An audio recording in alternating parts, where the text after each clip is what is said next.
বলতেছিলাম আমি পবিত্র কালামুল্লাহ শরীফ থেকে যে আয়াত তেলাওয়াত করেছি, আল্লাহ রাব্বুল আলামিন বলেন, ইন্নামাল মুমিনুনা আল্লাযীনা ইযা যুকিরাল্লাহু ওয়াজিলাত কুলুবুহুম ওয়া ইযা তুলিয়াত আলাইহিম আয়াতুহু যাদাতহু ঈমানান ওয়া আলা রাব্বিহিম ইয়াতাওয়াক্কালুন। সুবহানাল্লাহ।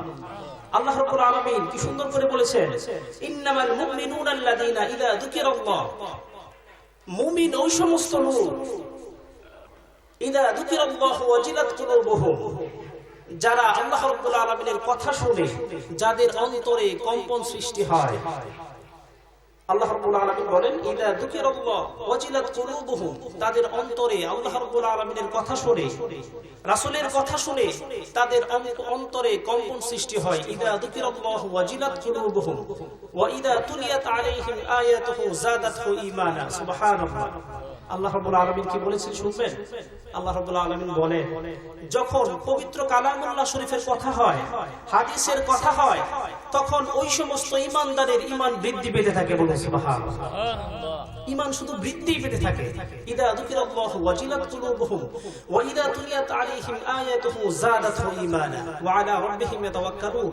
আর ওই সমস্ত ঈমানদারেরা যখন তাদের ঈমান বৃদ্ধি পেতে পেতে, ঈমানের নূর বৃদ্ধি পেতে পেতে এক সময় এমন হয়ে যায়, ওয়া আলা রাব্বিহিম ইয়াতাওয়াক্কালুন, তারা আল্লাহ রাব্বুল আলামিন ছাড়া আর কারো উপর তাওয়াক্কুল করে না, ভরসা করে না। সুবহানাল্লাহ। তো বলতেছিলাম যে আমরা কেমন যেন ঈমানটা উত্তরাধিকার সূত্রে পেয়েছি, এই জন্য আমরা দাম দিতে চাই না। কেমন যেন উত্তরাধিকার সূত্রে পেয়েছি। আমার পিতা মুসলমান, আমিও মুসলমান। আমার দাদা ছিল মুসলমান, এই জন্য আমার পিতা মুসলমান। আমার পরদাদা ছিল মুসলমান, এই জন্য আমার দাদা মুসলমান। উত্তরাধিকার সূত্রে পেয়েছি। ইসলামটা এত সহজ না, এত সহজ না। অনেক কষ্ট হয়েছে ইসলামকে আল্লাহর জমিনে, আল্লাহর দ্বীনকে প্রতিষ্ঠা করার জন্য। আল্লাহর জমিনে আল্লাহর দ্বীনকে প্রতিষ্ঠা করার জন্য অনেক রক্ত ঘাম পেরুতে পার করতে হয়েছে। আব্দুল উজ্জা নামে এক ছেলে ছিল, ছোট্ট ছেলে।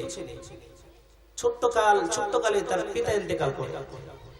আব্দুল উজ্জা নাম, ছোট্টকালে একেবারে শিশু অবস্থায় তার পিতা ইন্তেকাল করে। একেবারে গরিব মানুষ।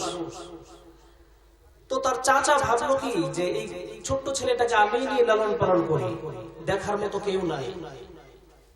তো ওই ছোট্ট ছেলেটাকে নিয়ে তার চাচা লালন পালন করতে শুরু করলো। এক সময় যখন সে প্রাপ্ত বয়স্কে পরিণত হলো, প্রাপ্ত বয়স্ক হলো, তখন ওর চাচা ভাবলো কি যে না, তাকে নিজস্ব কিছু দেওয়ার দরকার। সারা বছর তো আমি তাকে খাওয়াইলাম, পড়াইলাম, এখন সে প্রাপ্ত বয়স্কে উপনীত হয়েছে, এখন তাকে কিছু দেওয়ার দরকার। ওই চাচা কি করলো, ওই ছেলেকে কয়েকটা বকরি দিল। আব্দুল উজ্জাকে কয়েকটা বকরি দিল। বকরি দিয়ে বলতেছে, চাচা, ভাতিজা, তুমি এই বকরি গরু চড়াও, এই বকরি দিয়ে তোমার অনেক টাকা রোজগার হবে। আর কিছু একটু জমি দিল। জমি দিয়ে বলতেছে যে চাচা, ভাতিজা, তুমি এই জমি চাষ করো এবং যে বকরিগুলো আছে এই বকরিগুলো চড়াও। তো এক সময় চড়াইতে লাগলো। রাসূল করিম সাল্লাল্লাহু আলাইহি ওয়াসাল্লাম তখন মক্কায় ছিলেন। মক্কা থেকে যখন রাসূল করিম সাল্লাল্লাহু আলাইহি ওয়াসাল্লাম মদিনায় আসলেন, রাসূল করিম সাল্লাল্লাহু আলাইহি ওয়াসাল্লাম যখন মক্কা ছেড়ে মদিনায় আসলেন, রাসূল করিম সাল্লাল্লাহু আলাইহি ওয়াসাল্লাম মক্কা থেকে মদিনা আসার পরে রাসূল করিম সাল্লাল্লাহু আলাইহি ওয়াসাল্লামের কাছে দলে দলে লোক এসে মুসলমান হতে লাগলো। দলে দলে লোক এসে মুসলমান হতে লাগলো। রাসূল করিম সাল্লাল্লাহু আলাইহি ওয়াসাল্লামের সুমিষ্ট কথার কারণে আরবের মধ্যে সবচেয়ে জাহেলিয়াত যেটা ছিল, এমন কোনো অন্যায় নাই যে আরবের মধ্যে করা হতো না। এমন কোনো অন্যায় নাই। তারা জীবন্ত শিশুকে, আমরা সকলেই জানি যে তার জীবন্ত শিশুকে, কন্যা সন্তানকে তারা মাটির নিচে চাপা দিয়ে রাখতো। সুদ, ঘুষ, এমন অন্যায় নাই যে অন্যায় তারা করে নাই। রাসূলুল্লাহ সাল্লাল্লাহু আলাইহি ওয়াসাল্লাম মক্কা থেকে মদিনায় আসার পরে রাসূল করিম সাল্লাল্লাহু আলাইহি ওয়াসাল্লাম বলতে লাগলেন, এই সমস্ত সব কিছু হারাম হারাম, মিথ্যা কথা বলা যাবে না, অন্যের হক নষ্ট করা যাবে না। রাসূল করিম সাল্লাল্লাহু আলাইহি ওয়াসাল্লাম যখন এই সমস্ত কথা বলতে লাগলেন, আরবের লোকেরা, মদিনার লোকেরা একে একে সবাই দলে দলে গিয়ে রাসূল করিম সাল্লাল্লাহু আলাইহি ওয়াসাল্লামের কাছে মুসলমান হইতে লাগলেন। সুবহানাল্লাহ। আব্দুল উজ্জা এবার চিন্তা করলেন, ওই ছোট্ট শিশু আব্দুল উজ্জা যখন প্রাপ্তবয়স্ক উপনীত হলো, আব্দুল উজ্জা এবার চিন্তা ভাবনা করতে লাগলেন, এমন একটা লোকই তো আমি খুঁজছিলাম, এমন একটা লোকেরই দরকার ছিল। ওই মদিনার মধ্যে এমন কোনো অন্যায় নাই যে অন্যায় মদিনার মধ্যে হয় নাই, এমন একটা লোক আমি খুঁজতেছিলাম, যার কাছে আমি কালিমা পড়ে মুসলমান হয়ে যাব, এমন একটা লোক হয়তোবা আমি পেয়ে গেছি। সুবহানাল্লাহ। আব্দুল উজ্জা চিন্তা করতে লাগলো যে এটা কি, এমন কোন অন্যায় নাই এখানে করা হয় না মদিনাতে, অন্যায়, অবিচার, জুলুম, অত্যাচার, পাশবিকতা, নাশকতামূলক কর্মকাণ্ড ছেয়ে গেছে চারদিন। আব্দুল উজ্জা চিন্তা করতে লাগলো যে দলে দলে মানুষ মুসলমান হচ্ছে, আমারও খুব আগ্রহ যে আমি মুসলমান হব, খুব আগ্রহ। তো উনি আগ্রহে শেষ সীমায় পৌঁছে গেছে। উনি মনে মনে ভাবতেছে যে আচ্ছা, আমি তো, আমার চাচা তো আমাকে লালন পালন করেছে, এখন আমি চাচার বিরুদ্ধে কিভাবে যাই? যেহেতু মানুষ দলে দলে মুসলমান হওয়ার জন্য যাচ্ছে, একটু অপেক্ষা করি, দেখি আমার চাচাও যায় কিনা। আব্দুল উজ্জা চিন্তা করতেছে। আব্দুল উজ্জা মনে মনে ভাবতেছে যে দেখি আমার চাচা যায় কিনা, যদি আমার চাচা মুসলমান হয়ে যায় তাহলে আমার জন্য এটা সহজ হয়ে গেল। আব্দুল উজ্জা ভাবতেছে যদি চাচা যায় তাই আমার জন্য সহজ হয়ে গেল, আমিও চাচার সাথে গিয়ে মুসলমান হয়ে যাব। সুবহানাল্লাহ। রাসূল করিম সাল্লাল্লাহু আলাইহি ওয়াসাল্লামের কাছে যখন দলে দলে লোক এসে মুসলমান হতে লাগলো, আব্দুল উজ্জা এবার অপেক্ষা করতে করতে অপেক্ষার পালা দীর্ঘ হতে লাগলো। 1 মাস, 2 মাস, 1 বছর চলে গেল, তার চাচা মুসলমান হয় না। আব্দুল উজ্জা তার চাচাকে গিয়ে বলতেছে, ও চাচা, আমি 1 বছর, 2 বছর, প্রায় 2 বছর যাবত অপেক্ষা করেছি। আরবের একজন লোক এসেছে, মক্কা থেকে মদিনায় একজন লোক এসেছে। ও চাচা, আমি শুনেছি লোক সেখানে গিয়ে দলে দলে মুসলমান হয়ে যাচ্ছে। হযরতে মুহাম্মদ মুস্তাফা সাল্লাল্লাহু আলাইহি ওয়াসাল্লামের কাছে গিয়ে যে একবার গিয়েছে, সে সেখান থেকে সে আর অন্যায় করে না, সে এখান থেকে এসে অবিচার করে না, জুলুম করে না, অন্যায়, অবিচার, জুলুম, পাশবিকতা, নাশকতামূলক কর্মকাণ্ড সে কিছুই করে না, একেবারে ফেরেশতা হয়ে যায়। সুবহানাল্লাহ। হযরত মুহাম্মদ সাল্লাল্লাহু আলাইহি ওয়াসাল্লাম কি বলেন? মানুষ সেখানে যাওয়ার পরে অন্যরকম হয়ে যায়। বাড়িতে এসে আর অন্যায় করে না, অবিচার করে না, জুলুম করে না। কি এমন কথা বলে মুহাম্মদ, আমার যেতেই হবে। তো শেষ পর্যন্ত আব্দুল উজ্জা আর অপেক্ষা করতে পারলেন না, তার চাচার কাছে গেল। চাচা, আমি একটা কথা বলতে চাই। তার চাচার কাছে গিয়ে বলল, চাচা, আমি একটা কথা বলতে চাই। কি কথা? আব্দুল উজ্জা বলল, চাচা, অনেকদিন যাবত দেখতেছি যে মক্কা থেকে মদিনায় একজন লোক আসছে, নাম মুহাম্মদ সাল্লাল্লাহু আলাইহি ওয়াসাল্লাম। একটা লোক আসছে, উনি আসার পরে দলে দলে লোক গিয়ে মুসলমান হচ্ছে। আমার মন চায় আমি সেখানে যাই। সেখান থেকে ফিরে আসার পরে কেউ অন্যায় করে না, কেউ অবিচার করে না। আমার মন চায় আমি যাই। আর মুহাম্মদ সম্পর্কে আপনার ধারণা কি? তার চাচাকে বলতেছে যে মুহাম্মদ সাল্লাল্লাহু আলাইহি ওয়াসাল্লাম সম্পর্কে আপনার ধারণা কি? আপনার কি বিশ্বাস হয় যে হযরত মুহাম্মদ সাল্লাল্লাহু আলাইহি ওয়াসাল্লাম আল্লাহ তাআলার নবী? আব্দুল উজ্জা তার চাচাকে বলল, ও চাচা, আমি কিছুদিন যাবত লক্ষ্য করছি মানুষ দলে দলে গিয়ে মুসলমান হচ্ছে, আমার বড় মন চায়, কিন্তু আপনার জন্য আমি পারি না। মুহাম্মদ সম্পর্কে আপনার ধারণা কি আমি একটু জানতে চাই। চাচা বলতেছে, মুহাম্মদ আল্লাহ তাআলার নবী, এর মধ্যে কোনো সন্দেহ নাই। সুবহানাল্লাহ।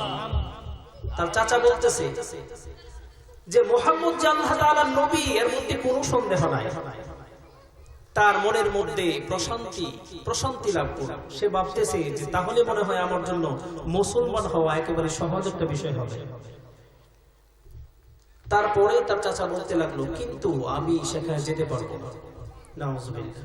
বলতেছে যে আমি সেখানে যেতে পারবো না, কারণ আমার বাপ দাদার ধর্ম আছে, সেই ধর্ম আমি ছাড়তে পারবো না। এবার আব্দুল উজ্জা বলল, চাচা আপনি যদি হযরত মুহাম্মদ মুস্তাফা সাল্লাল্লাহু আলাইহি ওয়াসাল্লামের কাছে না যান, আপনি যদি নাও যান, তারপরেও আমাকে অনুমতি দেন, আমি গিয়ে ইসলাম ধর্ম গ্রহণ করি। চাচা আবার বলল, না না, সেটা কখনোই হতে পারে না।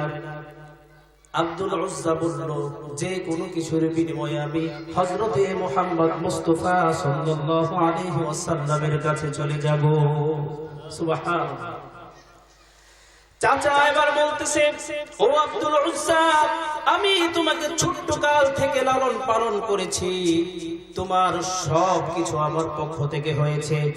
এখন তুমি প্রাপ্ত বয়স্কে উপনীত হয়েছো, তুমি যদি সেখানে চলে যাও, হযরতে মুহাম্মদ মুস্তাফা সাল্লাল্লাহু আলাইহি ওয়াসাল্লামের দরবারে চলে যাও, তাহলে তোমার কি অবস্থা হতে পারে সেটা জানো কিনা?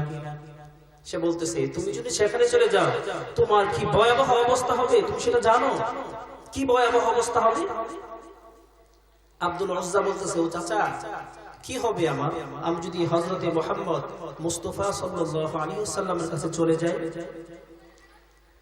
তার চাচা বলতেছে, তুমি যদি হযরতে মুহাম্মদ মুস্তাফা সাল্লাল্লাহু আলাইহি ওয়াসাল্লামের কাছে চলে যাও, তাহলে সর্বপ্রথমে তোমাকে যে জমিটুকু আমি দিয়েছিলাম, যে জমিটুকু তোমাকে আমি দিয়েছিলাম চাষ করে খাওয়ার জন্য, প্রথমে সেই জমিটুকু আমাকে ফেরত দিতে হবে। আব্দুল উজ্জা বলল, চাচা ইসলামের জন্য আমি তোমার জমিটি ফেরত দিয়ে দিলাম। বলুন সুবহানাল্লাহ, আরো জোরে সুবহানাল্লাহ। ইসলামের জন্য আমি এটা দিয়ে দিলাম, আপনার জমি আপনাকে দিয়ে দিলাম। আব্দুল উজ্জার চাচা এবার বলতেছে, ও আব্দুল উজ্জা, আমি তোমাকে যেই বকরি গরু দিয়েছিলাম সেই বকরিও ফেরত দিতে হবে। আব্দুল উজ্জা বলল, ও চাচা, আমি জমিও ফেরত দিলাম, আপনার বকরিগুলো ইসলামের জন্য ফেরত দিলাম। সুবহানাল্লাহ। আপনি সব নিয়ে যান, আপনি সব নিয়ে যান, ইসলামের জন্য আমি সব করতে পারি। আপনার জায়গা জমি, আপনার বকরিগুলো সব নিয়ে যান, আমি হযরতে মুহাম্মদ মুস্তাফা সাল্লাল্লাহু আলাইহি ওয়াসাল্লামের কাছেই যাব। এবার চাচা বলতেছে, সব কিছু ফেরত দাও। সব কিছু ফেরত দিয়ে যখন আব্দুল উজ্জা হযরতে মুহাম্মদ মুস্তাফা সাল্লাল্লাহু আলাইহি ওয়াসাল্লামের কাছে রওনা দিল, এমন সময় পিছন দিক থেকে তার চাচা ডাক দিয়ে বলল, ও আব্দুল উজ্জা, তোমার শরীরে যে কাপড় আছে ওই কাপড়গুলো দিয়ে যাও। বলতেছে কি? তার চাচা বলতেছে, আব্দুল উজ্জা, তোমার শরীরে যে কাপড় আছে ওই কাপড়গুলো আমার দেন, এগুলো দিয়ে যাও। এবার আব্দুল উজ্জা কান্নাকাটি করতেছে, তার চোখ বেয়ে পানি পড়তেছে, হায় রে, আমার শরীরে কাপড় আছে, এই কাপড় দিয়ে যেতে হবে। সব কাপড় দিল, পরনে ছিল একটা লুঙ্গি। আব্দুল উজ্জা আবার হযরত মুহাম্মদ মুস্তাফা সাল্লাল্লাহু আলাইহি ওয়াসাল্লামের কাছে যাওয়ার জন্য রেডি হইলেন। আব্দুল উজ্জার চাচা আবার আব্দুল উজ্জাকে পিছন ফিরে ডাক দিলেন, ও আব্দুল উজ্জা, তোমার শরীরে যে লুঙ্গি আছে ওই লুঙ্গিটাও আমার দেওয়া, ওই লুঙ্গিটাও তুমি রেখে যাও। এবার আব্দুল উজ্জা কান্নাকাটি করতেছে, আইরে সব নিয়ে গেল, আমি এই অবস্থায় যাবো কি করে? আব্দুল উজ্জা তারপরেও বলল, ইসলামের জন্য আমি সব দিতে রাজি আছি, আমার মন মানে না আমি হযরতে মুহাম্মদ মুস্তাফা সাল্লাল্লাহু আলাইহি ওয়াসাল্লামের কাছে যাব, আমি ব্যাকুল হয়ে গেছি, আমি আর থাকতে পারতেছি না। আব্দুল উজ্জা বলল, চাচা, আপনার কথা মতো আপনার জমিন দিয়েছি, আপনার কথা মতো আপনার বকরিগুলো দিয়েছি, আপনার কথা মতো আমার শরীরের সমস্ত জামা খুলে দিয়েছি, আপনার কথা মতো আমার লুঙ্গিটাও দিয়েছি, এখন আমি উলঙ্গ অবস্থায়। ও চাচা শুনুন শুনুন, এরপরেও যদি আমি মুহাম্মদের দরবারে যাই, এরপরেও আমি মুহাম্মদের দরবারে যাব এবং আপনাকে দাওয়াত দিচ্ছি, আপনিও আমার সাথে মুহাম্মদের দরবারে আসুন, চলে যায়। সুবহানাল্লাহ। আব্দুল উজ্জা এবার কান্নাকাটি করতেছে, কান্নাকাটি করতেছে, সব কিছু রেখে দিল। এই অবস্থায়, উলঙ্গ অবস্থায় তার মায়ের কাছে গেল। তার মায়ের কাছে যাওয়ার পরে যুবক একটা ছেলে উলঙ্গ অবস্থায় দেখে তার মা তার দুই চোখের মধ্যে ধরে রাখে, দুই চোখের মধ্যে ধরে রেখেছে। আব্দুল উজ্জা, তোমার এই অবস্থা কেন? ও আব্দুল উজ্জা, তোমার এই অবস্থা কেন? এই অবস্থা কে করেছে?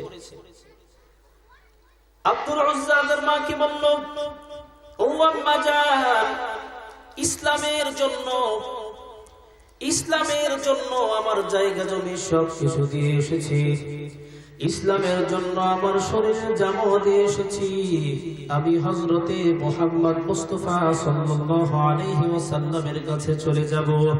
ও গো মা, আপনার কাছে কোনো কাপড় আছে কিনা? আমাকে একটু কাপড় দিতে পারবেন কিনা?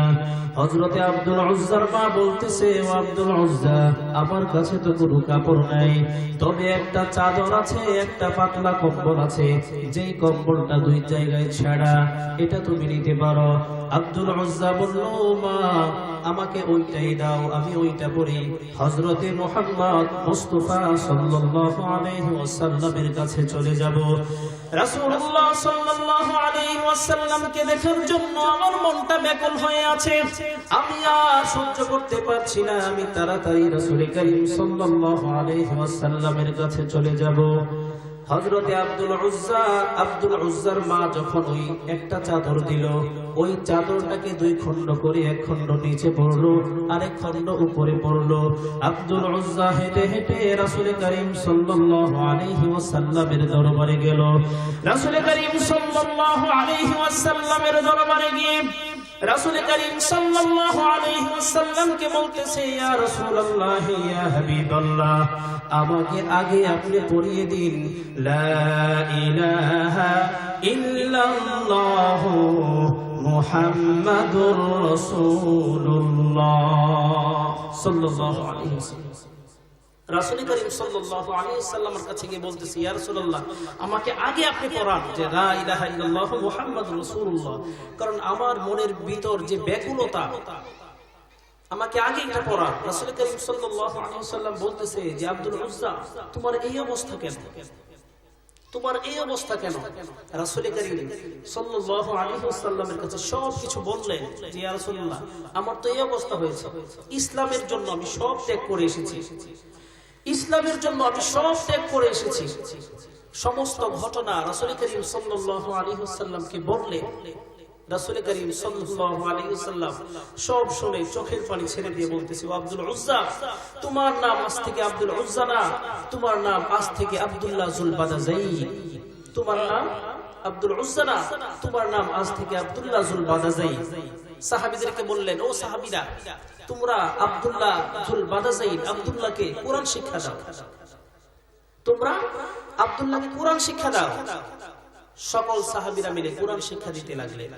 আব্দুল্লাহ যুল বাদাজাইন জোরে জোরে কোরআন পড়তেন, জোরে জোরে কোরআন পড়তেন।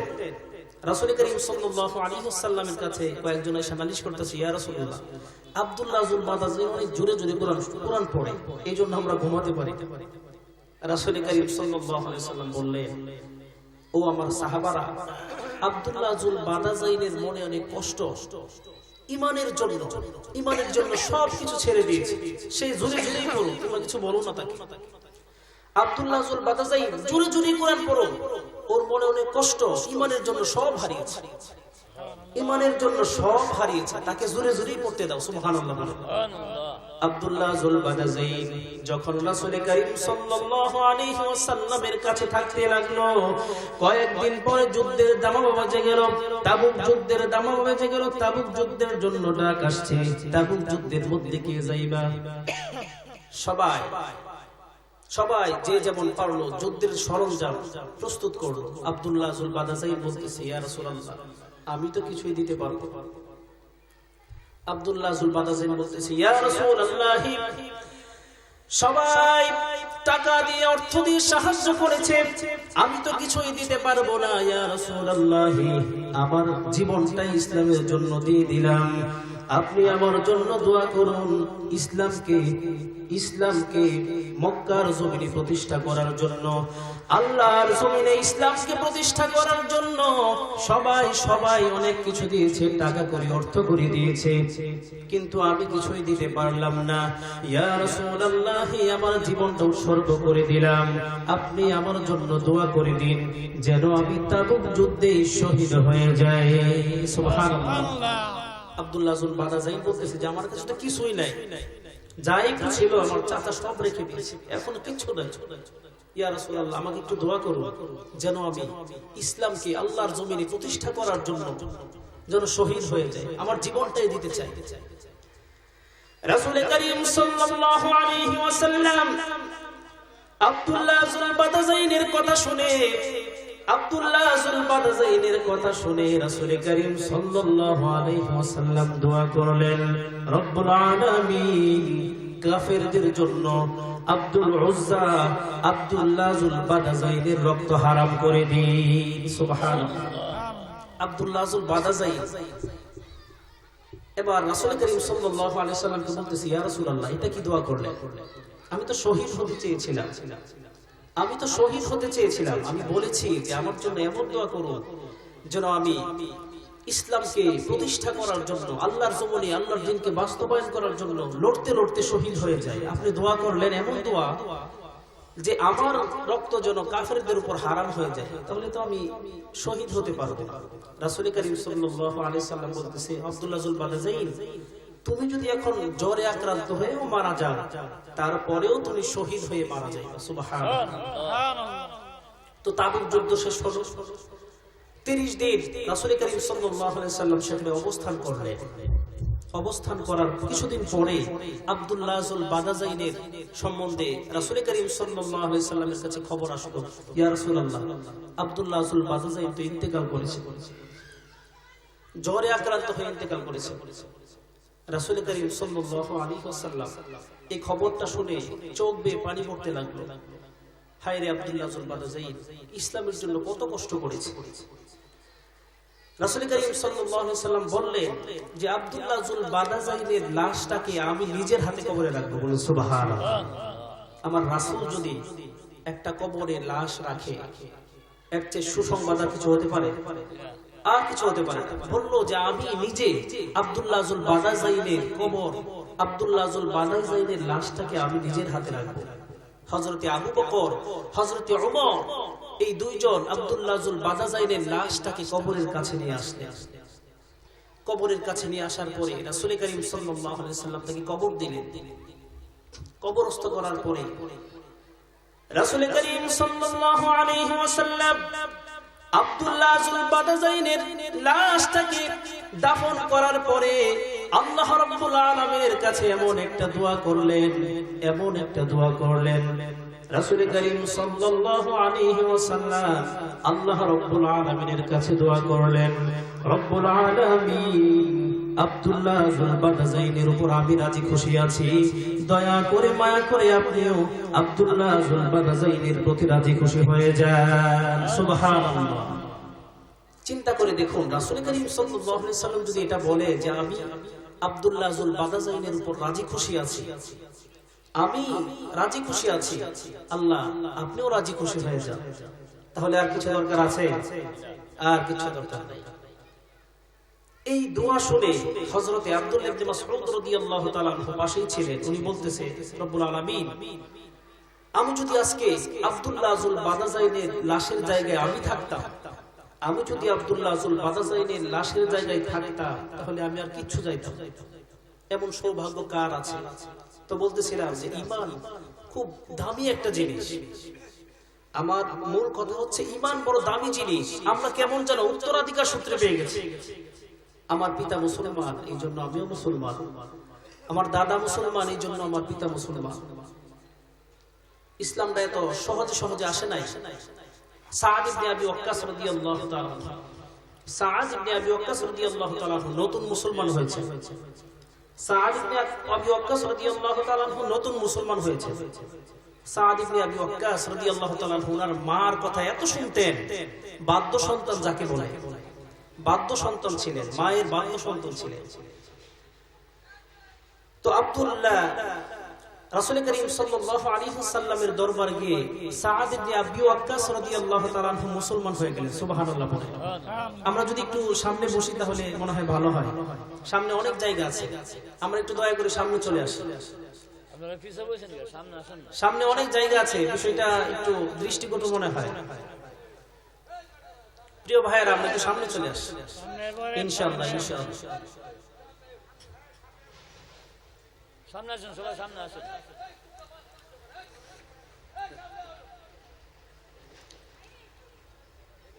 বলতেছিলাম যে সাদ ইবনে আবি ওয়াক্কাস রাদিয়াল্লাহু তাআলা নতুন মুসলমান হয়েছে। অনেক বাধ্য সন্তান ছিলেন, অনেক বাধ্য সন্তান, মাতা পিতার অনেক বাধ্য সন্তান ছিলেন। হযরত সাদ ইবনে আবি ওয়াক্কাস রাদিয়াল্লাহু তাআলা যখন রাসূল করিম সাল্লাল্লাহু আলাইহি ওয়াসাল্লামের কাছে যাওয়া আসা করে মুসলমান হয়ে, তখন সাদ ইবনে আবি ওয়াক্কাস রাদিয়াল্লাহু তাআলা এর মায়ের কাছে কিছু লোক গিয়ে বলতেছে, ও সাদ ইবনে আবি ওয়াক্কাসের মা, তুমি কি খবর কিছু রাখো? তুমি কি খবর কিছু রাখো? তোমার ছেলে তো মুসলমান হয়ে গেছে, তোমার ছেলে তো মুসলমান হয়ে গেছে, মুহাম্মদ সাল্লাল্লাহু আলাইহি সাল্লামের দরবারে আসা যাওয়া করে, তোমার বাপ দাদার ধর্ম শেষ করে, তোমার বাপ দাদার ধর্ম সব ছেড়ে দিয়ে মুহাম্মাদের দরবারে চলে গেছে। তার মাকে বলতে লাগলেন। তার মা বিশ্বাসই করতে চায় না। না, হযরত আব্দুল্লাহ ইবনে আবি ওয়াক্কাস রাদিয়াল্লাহু তাআলা আনহু অনেক ভালো ছেলে, আমার বাধ্যগত সন্তান, সে এই কাজ কখনোই করতে পারে না। সাদ ইবনে আবি ওয়াক্কাস রাদিয়াল্লাহু তাআলা আনহুর মা বলতেছে যে এই কাজ আমার সন্তান কখনোই করতে পারে না, আমার সন্তান আমাকে ছেড়ে চলে যাবে, বাপ দাদার ধর্ম ছেড়ে চলে যাবে, এটা কখনোই হতে পারে না। সাদ ইবনে আবি ওয়াক্কাস রাদিয়াল্লাহু তাআলা আনহু যখন রাসূল করিম সাল্লাল্লাহু আলাইহি সাল্লামের দরবারে আসা যাওয়া করে, যখন অনেকেই বলতে লাগলো, তখন তার মায়ের একটু বিশ্বাস হলো যে আসলেই তো আমার সন্তান মুহাম্মদ মুস্তাফা সাল্লাল্লাহু আলাইহি সাল্লামের দরবারে চলে গেছে, আমার বাপ দাদার ধর্ম সব ছেড়ে দিয়ে চলে গেছে। এবার হযরত সাদ ইবনে আবি ওয়াক্কাস রাদিয়াল্লাহু তাআলা আনহুর মা একটা শপথ গ্রহণ করলো। শপথ গ্রহণ করার পরে সে বলতে লাগলো, আমার সাদ যদি আমার কাছে ফিরে না আসে, আমার সাদ যদি আমার কাছে ফিরে না আসে, আমি না খেতে খেতে মারা যাব। বলতেছে যে আমার সাদ যদি আমার কাছে ফিরে না আসে, তে আমি খাবো না, এমন তো অবস্থায় যে আমি মারা যাব। সাদ ইবনে আবি ওয়াক্কাস রাদিয়াল্লাহু তাআলা রাসূল করিম সাল্লাল্লাহু আলাইহি সাল্লামের কাছে যায়। সাদ রাদিয়াল্লাহু তাআলা বলে যে আমি যখন রাসূল করিম সাল্লাল্লাহু আলাইহি সাল্লামের কাছে যাই, তখন সারাদিন আমি শুধু চেয়ে থাকতে মন চাই। সুবহানাল্লাহ। রাসূল করিম সাল্লাল্লাহু আলাইহি সাল্লামের মুখ পানে চেয়ে থাকতে মন চাই। রাসূল করিম সাল্লাল্লাহু আলাইহি সাল্লাম এমন এমন কথা বলতেন, যেই সমস্ত কথা চুম্বকের চেয়ে বেশি আকর্ষণ করত। সুবহানাল্লাহ। তো রাসূল করিম সাল্লাল্লাহু আলাইহি সাল্লামের কাছে যাওয়ার ফলে সাদ ইবনে আবি ওয়াক্কাস রাদিয়াল্লাহু তাআলা আনহুর মা বলতেছে যে আমার ছেলে যদি মুহাম্মদের দরবার থেকে না আসে, আমি না খেতে খেতে মারা যাব।